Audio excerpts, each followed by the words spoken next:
नमस्कार, स्वागत है आप सभी का टीएनपी न्यूज में और मैं हूं आपके साथ मिशा सिंह। एक नजर डालते हैं उत्तर प्रदेश की खबरों पर।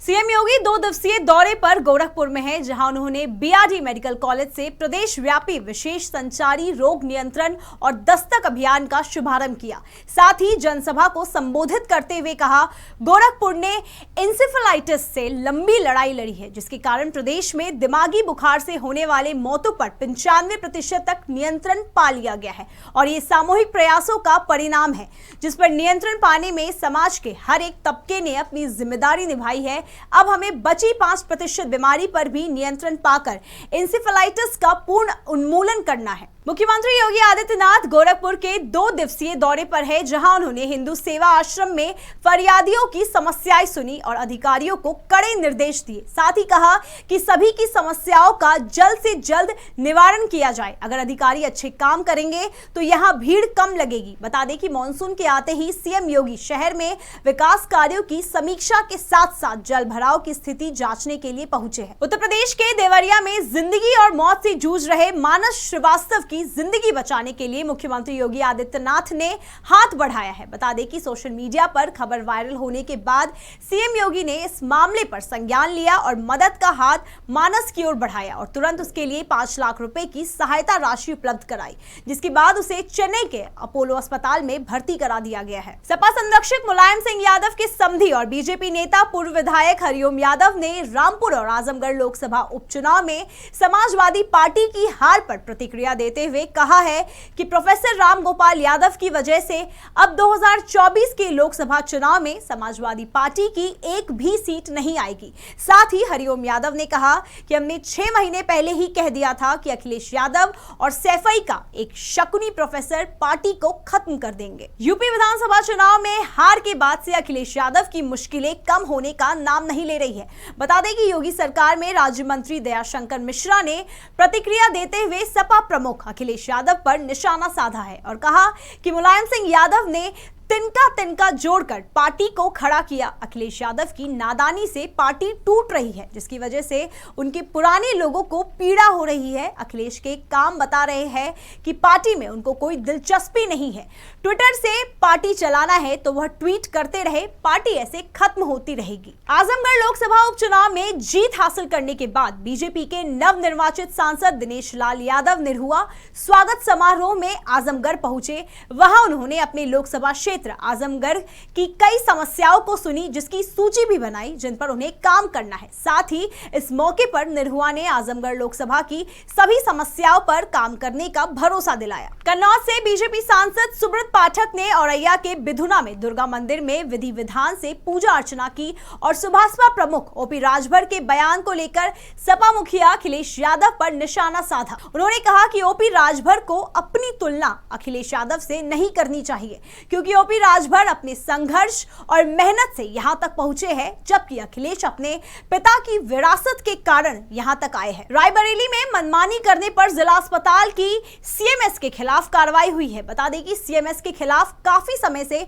शिकायतें मिल रही थी, जिसको लेकर मामले में डीएम ने जांच की, जिसके बाद शासन ने जिला अस्पताल के मुख्य चिकित्सा अधीक्षक का चार्ज वापस लेकर उन्हें प्रयागराज में अस्पताल में परामर्शदाता बना दिया गया है। वक्त हो चुका है एक छोटे से ब्रेक का। ब्रेक के उस पार खबरों का सिलसिला यूं ही चलता रहेगा। टीएनपी न्यूज एक हिंदी भाषी न्यूज चैनल है। टीएनपी ग्रुप का मूल उद्देश्य ग्रामीण क्षेत्र के युवाओं को पत्रकारिता का ज्ञान और कौशल प्रदान करना है। अधिक जानकारी के लिए विजिट करें हमारी वेबसाइट tnpnews.in या graminreporter.com।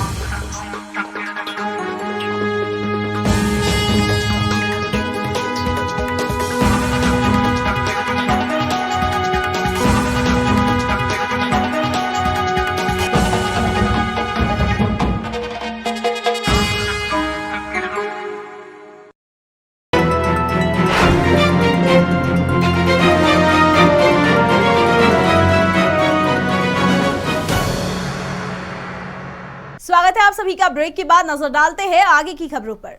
धर्म, कला और संस्कृति की नगरी काशी में 3 दिवसीय रथ यात्रा मेले की शुरुआत हुई। इसी के साथ ही काशी में लखा मेले की भी शुरुआत हो गई है।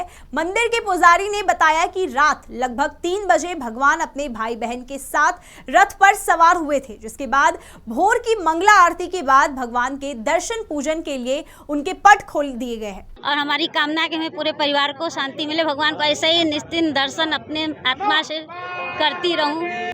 मन्नतें हमेशा से रही हैं और हमेशा आते हैं हम लोग डेली। जब रथ यात्रा मेला लगता है तब आते हैं, दर्शन करते हैं और यहाँ की बहुत मान्यता है, इसलिए आते हैं। बस महत्व यही है कि पहले तो 2 वर्षों बाद दर्शन का मौका मिला आज, इस चीज़ का बड़ा दुख है, मगर बाबा ने भव्य दर्शन दिया और ये पूरे काशी वासियों के पालनहार हैं, जिसका पूरे वर्ष यहाँ के लोगों को इंतज़ार रहता है। कहने को ये ज़रूर भोले बाबा की नगरी है, मगर भगवान जगन्नाथ जी की भी विशेष अनुकंपा रहती है यहाँ काशी वासियों पे। आज भक्तों को दर्शन देने के लिए और काशी भ्रमण के लिए भगवान यहाँ आए हैं। आज जो रथ की परिक्रमा और रथ को खींचता है उसके सभी मनोकामनाएं पूर्ण होती हैं।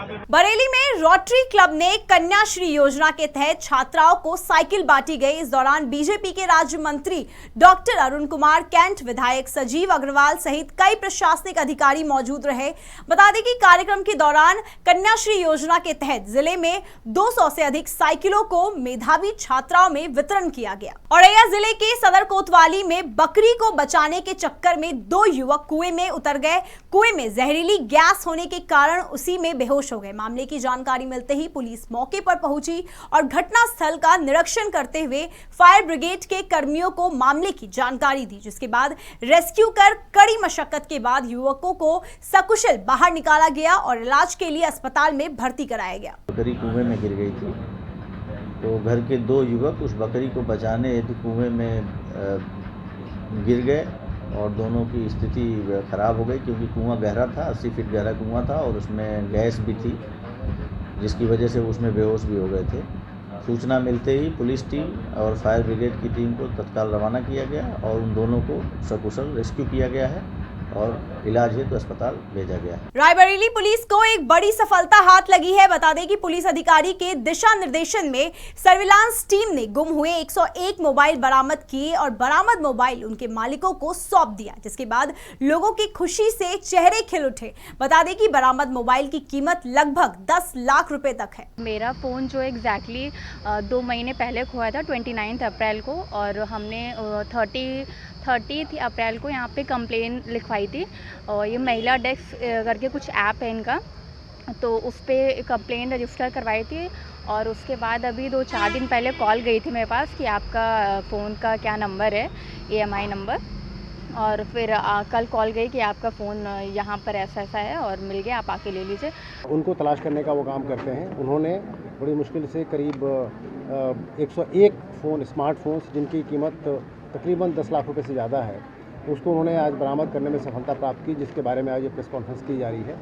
और सफलता ये इन फ़ोन्स को बरामद करके उनके बोनाफाइड ओनर्स को बुला करके यहाँ पे ये फ़ोन उनको हस्तगत कराए गए हैं। और आप जानते हैं कि स्मार्टफोन आज की डेट में किसी भी व्यक्ति के जीवन शैली का एक अभिन्न अंग है। उसका सारा पर्सनल डेटा, फोटोग्राफ, सब कुछ उसमें होते हैं।